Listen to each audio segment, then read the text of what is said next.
So we're back again. We've got another video here, how to format footnotes and endnotes.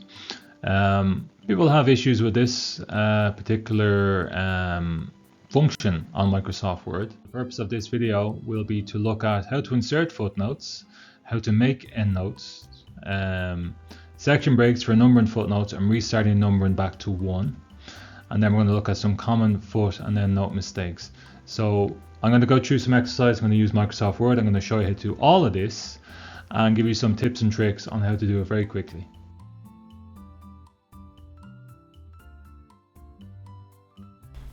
Now we're going to use the same format. If you're a refugee from the spacing and headings and all the other stuff I was looking at there, if you're like, oh my god, he's left me adrift, he hasn't even told me about endnotes or footnotes, welcome to this video. Your troubles are now over. So if you're seeing this again, I'm not being lazy. I need this. I need this document. Please don't take it away from me. But now we're going to look at how to insert footnotes, how to make endnotes, how to do section breaks for numbering footnotes, the all-encompassing, how to get it back to number 1 for every different chapter, and then common foot and endnote mistakes. I'm going to cover at the very end. So we're using the same document again. I'm going to be less of a delinquent and just move myself over here. Do you know what, Bill? You can be a little bit smaller, okay? You're just taking up too much room now. Get over there. When you want to add in a footnote, okay, all you do is, now actually we need our good friend Mr. ChatGPT again, because I need some references, okay? Give me, very demanding, give me 5,000 words this time. Give me 5,000 words of academic material on, you know, making YouTube videos, okay? And include references. Oh yeah, and give me a reference list. Okay? Doesn't matter if it's not spelled perfectly. It understands what I mean. Okay, you ready? Off you go there, Mr. Computer. Okay, I'm gonna have a drink of water while that's replacing my usefulness in the academics space. What the hell is it doing? What's all this? No. I won't be replaced so soon. Now look, it's made a huge mistake. No! Please provide me with an academic essay on the above.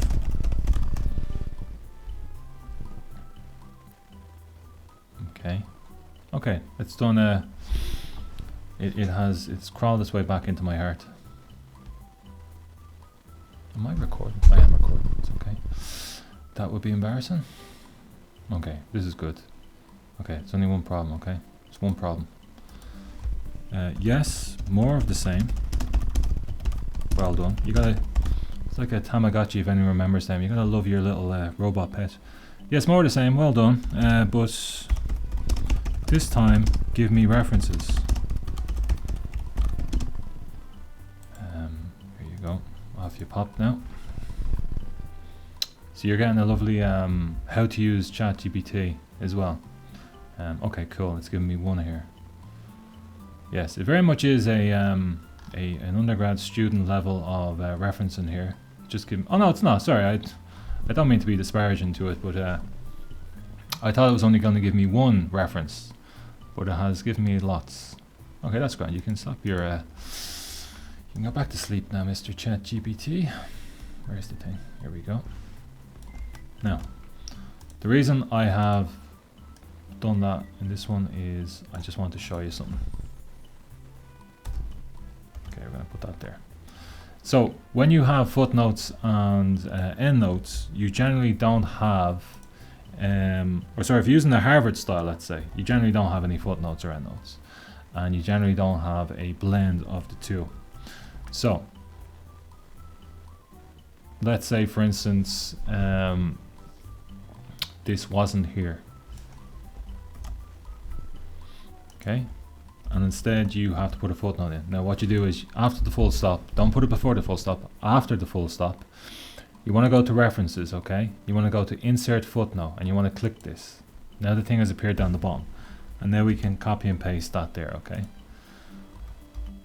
What goes in here is going to change depending on whether you're doing Chicago, Ascola, or any other style that uses a footnote system. Let's say, for instance, you want to, and I'll have a separate video on that. This is just basically format. I'm not going to go into the minutiae of on what I'm trying to show you now. But if you have another footnote and it's the same one, you can just go EBIT, okay? You can just do that. That's okay. You can just do that. And how you do that and all the different forms of it and how not to make mistakes. I have a video on that already, but I need another one that goes into much more detail.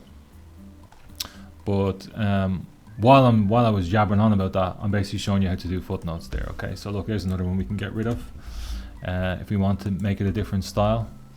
And all we do is we click after the full stop and then we go to insert footnote, and there you go, it's put in there. Now, we probably need a few more of them, and all I'll do, I'll be very lazy here, look at this. Okay, here's a quick way of getting footnotes on the screen. Okay, now, we have all our footnotes, but they want endnotes, okay? So, let me just go back up here for a second, okay? So we've done this, how to insert footnotes. And we want to now say, well, I want endnotes. I'm a finicky supervisor and I want endnotes. So how the hell do I do that? See this same function? Okay, let's just go to home, okay? So we want to go to references. We want to go here, but now we want to go here, okay? So click this. And you want to say convert, okay? So you may not, you can't click on anything at the moment, okay? And don't worry about this sort of stuff just yet. Click convert. Convert all endnotes, or sorry, all footnotes to endnotes. Okay. Oh my god, they've all disappeared. No, they haven't. They become endnotes at the very end. If you don't have endnotes, okay? Get over there. If you don't have endnotes, and you're just using footnotes, but you want to correct and proofread your footnotes, convert them into endnotes, because you can see here it provides a really handy way for you to check everything. And let's say you kind of say, geez, I don't know if that should be EBIT, or I don't know if I've formatted them all correctly. Did I include inverted commas around the name of the article? Is the forename first, because it should be the forename first in the footnotes, or did I put the surname first? Turn them all into endnotes, and this is your best way to proofread and edit them and format them yourself, okay? And then when you're done, what you can do is click on this, or sorry, come out of that first. So click on anywhere outside of the box, go to footnotes, convert all endnotes to footnotes, and look, lo and behold, they're all back in their usual positions, okay? Now, let me just go to chapter 2 here for a sec and just plonk these ones in here, okay? So I'm going to talk about the next thing here, which is very important, which is section breaks for number and footnotes and restarting back at number 1. Now, I've already given the game away there. It's section breaks. That's how you do it. So we have here, okay, let's get away from that for the moment. So these are number 1, 2, 3, 4, okay? But your supervisor says, do you know what? I don't want this to start at 14, I want this to start at 1 again. So all you do is you go here to chapter 2, you just select before it, you go to layout, you go to break, and then you go to continuous, okay? Now, you're not out of the woods just yet, because all that's done is change the page number. So what you need to do is you go back up here, okay? And then where is it gone now? You go here and then you kill the link, okay? So get rid of the links. You want to just do this first of all, okay? Click that, format, and then continue from previous section, okay? So that's going to reverse that for you. So that's that issue taken care of. So we can see here, it's page 10 again. But hang on a sec, Bill. It's still number 14. It should be 1, okay? So just click into it here, okay? So the section break is already enforced. So this is a separate section, but you need to tell the footnotes it's a separate section. So go into references. Go to this little thing here again, okay?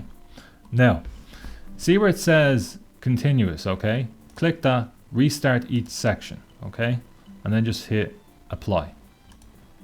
Now look, it's back at number 1. And every time you start a new chapter, you have to do what I just did there. Section break, kill the link here, kill the link here, change that numbering system to go back to the previous section. And then once you click in here, you go to this button again, and then where it says restart each section, just click that and then apply. Okay, so that's how you do that. And that's basically the gist of doing the footnote endnote stuff. There's nothing really more other than that. As I said, it dovetails with other videos I have on tables and figures, or table of contents, margin space, and all that sort of stuff. I'm not going to retread that here. This is just for endnotes and footnotes.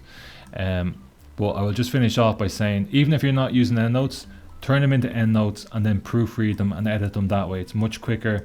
It's much easier to see exactly what you're doing. Okay.